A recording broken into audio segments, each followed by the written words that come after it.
I spent 2 days in Walla Walla, lounging about and taking advantage of the hospitality of my friend and her roommates. It was a great time off the road, and I was tempted to stay longer, but time was ticking, so I got back to it on the 14th. Coming off of a late start, I set out for a short day. It was a bit hotter than I would have liked, but I made steady progress. Going further east, I was surprised by the endless rolling hills of yellow that were rustling in the wind. Once I arrived in Dayton, I was approached by an elderly lady that took an interest in my biking gear. After hearing about my trek across the country, she surprised me by offering up a room in her bed and breakfast for free. It's what my grandmother would do, she told me. With a statement like that, I couldn't say no.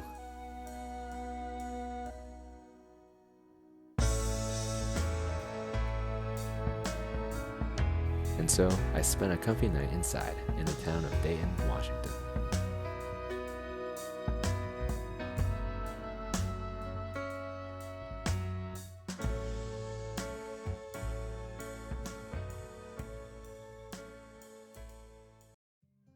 After a good breakfast, I left the little town of Dayton. I started along Route 12, but abandoned the highway in favor of a shortcut that took me even deeper amongst the fields of grain. Despite the, at times, less than accommodating terrain, I enjoyed the rugged environment and took my time.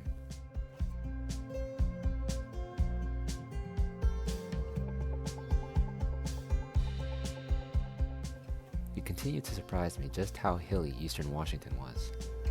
On one of the downhills, the bike computer showed a speed of 38 miles an hour, the fastest that this old bike has ever rolled.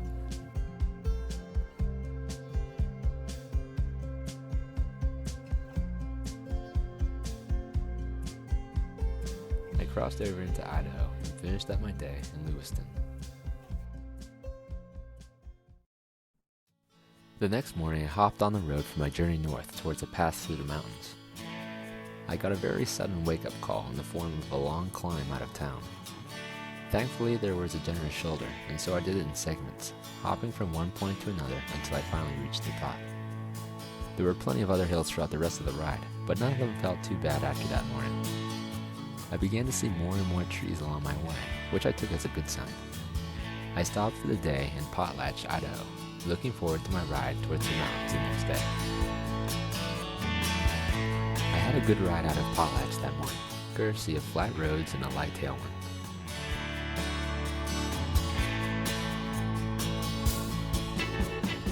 I stopped at Plummer and relaxed for a bit before getting onto the Trail of the Coeur d'Alenes, a 70-mile paved bike path that would take me eastward into the mountains. It was a fun time with a long downhill start and then easy stretches of flat. There were a lot of people out, cycling or walking along the Coeur d'Alene. My initial plan of stopping off at Harrison was a bust, as the campsite was completely full, and there were no other viable camping options in a tiny lakefront town. And so after asking around, I set off down the trail once again to Medimont, where I was able to set up camp by the river.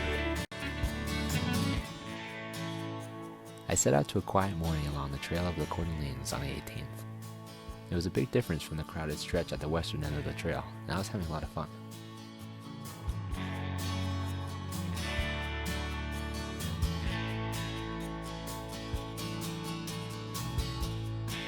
My solitude was interrupted when I came upon a couple of moose that were feeding just a little ways off the trail. It was really cool to see, and thankfully they didn't seem to mind me hanging around too much.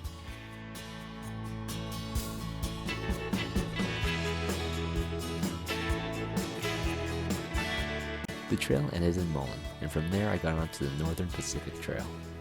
It was a bit of a climb for a few miles along the gravel path before I reached Lookout Pass.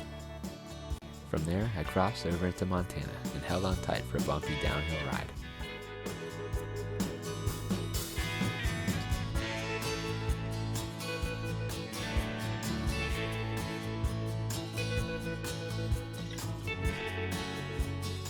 The end of week 20 saw me camping out at the $50,000 Silver Dollar Campground in Haugan, Montana.